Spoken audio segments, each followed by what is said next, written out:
What is wisdom? Taken from Compulsory Dancing by Darfree John, also known as Adidas Samraj. Experience limits, defines, and compresses the being. Experience is a contraction of the body-mind. Experience is a limiting condition on the being. Experience is a contraction or suppression of the being. Therefore, all experience is a form of stress or psychophysical tension. For this reason, the longer we live, or the more experience we accumulate, the more our behavior tends to become an effort to relieve ourselves of stressful tension. Therefore, the usual individual degenerates over time because of the effects of stressful and self-indulgent habits that represent attempts to be relieved of stress. But all our action to relieve stress in this realm of psychophysical experience is nothing other than an effort to relieve ourselves of experience itself. We deceive ourselves if we presume that one or another complex condition is binding us with suppressive stress. All our experience is a binding or self-limiting force. This is not merely a negative fact. It is a presumption by which all wisdom is generated.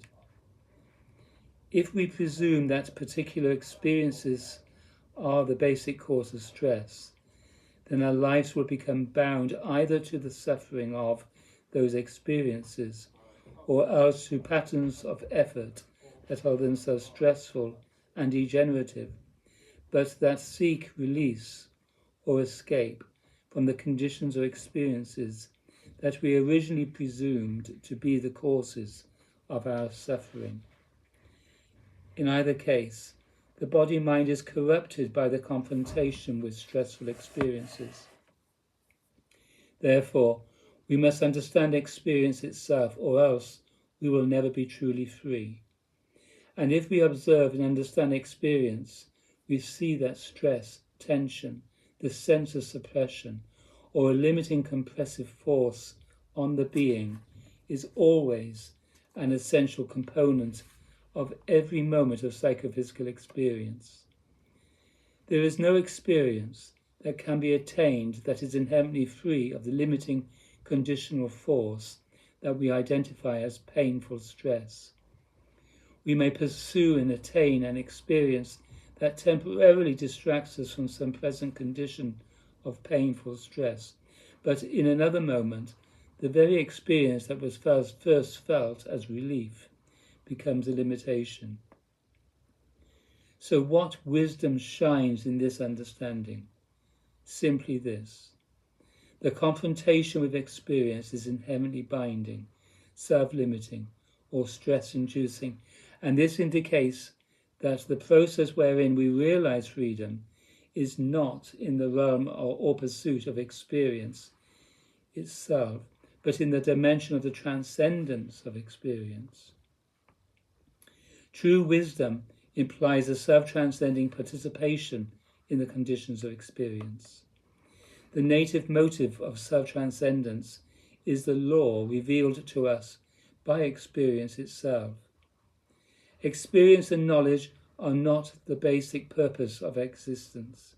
Rather, we are mysteriously involved in a process of conditional experience in which we are inherently and constantly obliged either to transcend ourselves or be corrupted and destroyed.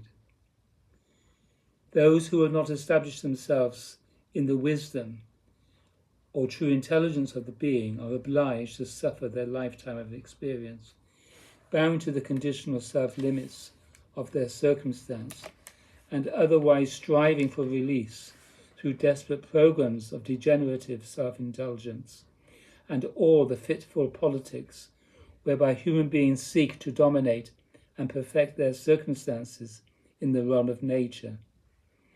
But if true wisdom awakens, then our commitment ceases to be directed merely to experience itself, but to the process of self-transcendence, or moment-to-moment liberation from experiential confinement,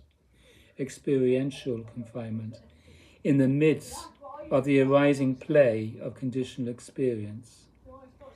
Once we are awakened to the wisdom of a self-transcending or ecstatic practice in relationship to the process of experience, then we gradually cease to indulge the automaticities of stress, self-indulgence, and exaggerated efforts to know and to accomplish and to be overwhelmingly powerful in the world. We do not, however, turn upon ourselves and away from the relational patterns of experience. Rather, we simply feel through and beyond the stress of events. We recognize the component of self-binding contraction in every moment of experience and transcend that compressive force in direct relaxation of the patterns arising in the body-mind. This wisdom is the intuitive essence of spiritual practice, which transcends all attachment to experiential conditions of body, emotion, mind, and psyche. The process in practice must be realized as a complete culture of existence, and that culture or way of life is learned by testing and instruction in the company and the community of the wise. Da, da, da.